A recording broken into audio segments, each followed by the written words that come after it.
fait chanter, l'autre a dirigé. Et moi maintenant, Dieu puissant, j'aimerais parler de ta part.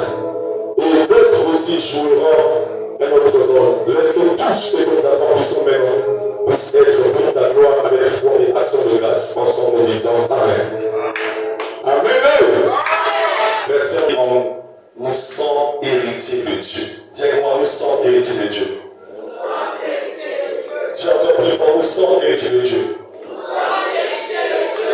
Donc, ce matin, quand je veux finir de prêcher, quand tu sortiras ici, je veux que tu sois conscient. Tu es un héritier. Mais l'héritier de qui? De Dieu. Et tu sois rassuré. Tout ce qu'il t'a promis est une réalité au nom de Jésus. Marc chapitre 16, verset 31 jusqu'au verset 37. Et nous allons associer à cela notre texte de ce matin, Romains 8, 17. Si nous avons retrouvé, j'aimerais vous prier très humblement dans le nom de Jésus-Christ de pouvoir honorer la lecture de la parole. Est-ce qu'on peut lire? Nous lisons au nom de Jésus-Christ. Jésus quitta le territoire de Tyr et revint par Sidon vers la mer de Galilée en traversant le pays de la Décapole. En lui emmenant un sourd qui avait de la peine à parler, ou la difficulté à parler, on le pria de le toucher, de lui imposer les mains. Il le prit à part, loin de la foule, lui mit les doigts dans ses oreilles et lui toucha la langue avec sa propre salive. Verset 34. Puis levant les yeux au ciel, il soupira et dit, Ephata, c'est-à-dire ouvre-toi. Aussitôt ses oreilles s'ouvrirent, sa langue se délia et il parla très bien. 36. Jésus leur recommanda de n'en parler à personne. Même plus il leur recommanda, plus il le publiait. 36. C'était dans le plus grand étonnement. Il disait, il fait tout à merveille. Même il fait entendre les sourds et parler les muets.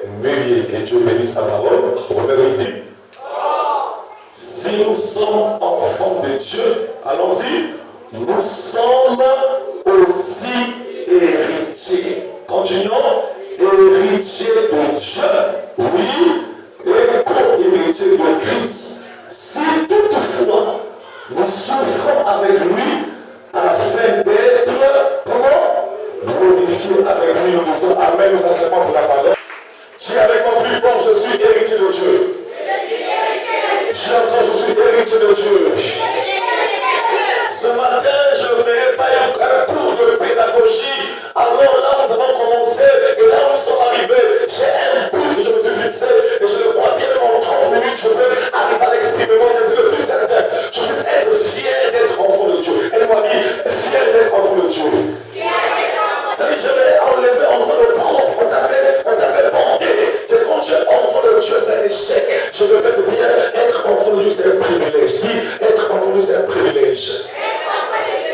Tu peux avoir les poches vides, mais tu es enfant de Dieu. Sois-en rassuré, Dieu sait ce qu'il a réservé pour toi. Et il m'a dit Amen. Tu peux arriver à être allongé à l'hôpital. Les autres peuvent pas, c'est fini. Quand tu es enfant de Dieu, c'est un privilège. Et il m'a dit Amen. Ce matin, j'ai une bonne nouvelle pour toi. Tu es héritier. Et il m'a dit héritier.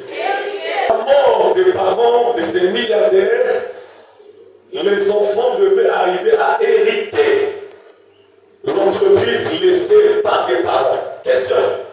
Les enfants avaient-ils fourni d'efforts pour devenir propriétaires? Qu'est-ce qu'ils ont fait? Ils ont hérité.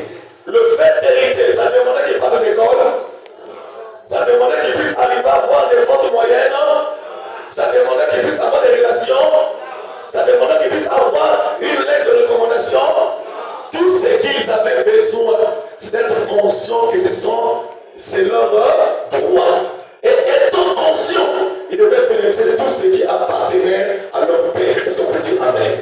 Et j'aimerais te dire, toi aussi tu es enfant de Dieu, tu as un héritage qui t'appartient. Ton amen me dérange. Je dis tu as un héritage qui t'appartient.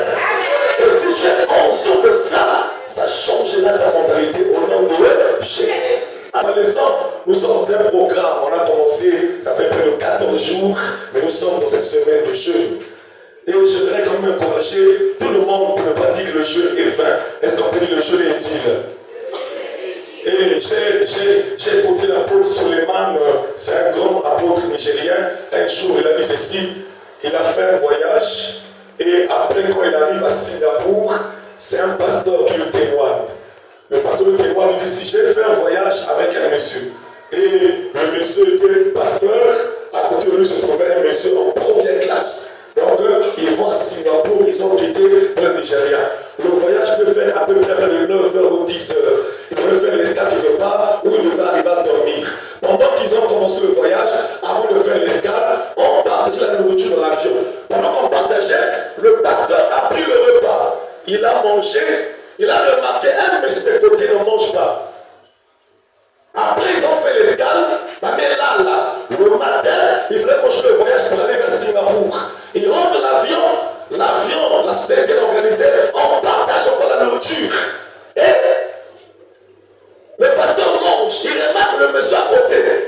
Et lui, il ne mange pas. Il a mangé, après il dit, il faut que je lui pose la question. Il lui dit, je ne mange pas pourquoi? Il dit, parce que je suis en jeûne. Parce que tu es en jeûne. Il lui pose la question. Es-tu pasteur? Il lui a répondu, non, je suis sorcier. J'ai une mission à aller accomplir à Singapour. Et je me suis fixé un but. Je ne mangerai pas tant que je n'ai pas pu ramener cet homme-là au Nigeria. Et donc, ça fait 2 jours déjà, et demain, je ne mangerai pas. Parce que c'est demain que nous allons arriver à accomplir la mission. Le pasteur tremblait. Il a comme un sorcier. Lui, le pasteur mange, mais le sorcier ne mange pas. J'aimerais te dire ceci. Même les sorciers jeûnent. Quand il veut accomplir un but, il peut se sacrifier. Si un sorcier peut jeûner, c'est que toi, frère, je vais intégrer ton jeûner. Je déclare ce matin la grâce de Dieu et soit accordée à pouvoir arriver à révéler ce qui est juste et élever ton esprit à un niveau supérieur au nom de Jésus. Mais on ne pas, même vous n'avez, je te répète, les sorciers jeûnent. Attends, je t'ouvre la Bible. C'est vraiment la Bible. Romains chapitre 23. Si vous pouvez verser le numéro, on va dire au moment où vous avez et je ne sais pas qui les attend. Romains combien? Vous êtes Romains? À combien? 23. Verset combien? 12 et 13. L'apôtre Suleiman dit ceci. Quand son ami est rentré à l'hôtel, il tremblait. Il a dit, moi je mangeais. J'étais avec un sorcier. Peut-être la même m'a goûté ma nourriture. Mais lui, il ne mangeait pas. Moi je mangeais. Ah, tu es pasteur? Non. Tu es qui? Je suis sorcier. Amen. Pour lui, c'est devait être un pasteur puisqu'il est jeune. Mais il dit non, je ne suis pas pasteur, je suis qui? Sorcier. Aidez-moi à dire amen. On peut lire, j'ai dit Actes chapitre 23, verset combien j'ai dit Christopher? 12 et 13. On peut partir? Quand le jour fut venu, les Juifs formèrent un complot et firent des imprécations contre eux-mêmes. En disant, lisons autre part, un autre corps, vas-y, qu'ils s'abstiendraient de faire quoi? De manger et de boire jusqu'à ce qu'ils eussent tué qui? Paul. Donc, tant qu'ils n'ont pas tué Paul, ils ne feront pas quoi? Ils ne vont pas manger. Ils ne vont pas faire quoi? Ils ne vont pas boire. Quand on mange, quand on boit, on appelle ça quoi? Donc, ils ont fait un jeûne. Ils veulent tuer qui? Paul. On doit jeûner, aidez-moi à dire après. J'ai dit, mais dans la télévision, pour nous faire parce que là, jeûne, on a jeûné. Parce que même on a un programme, même si on a un programme.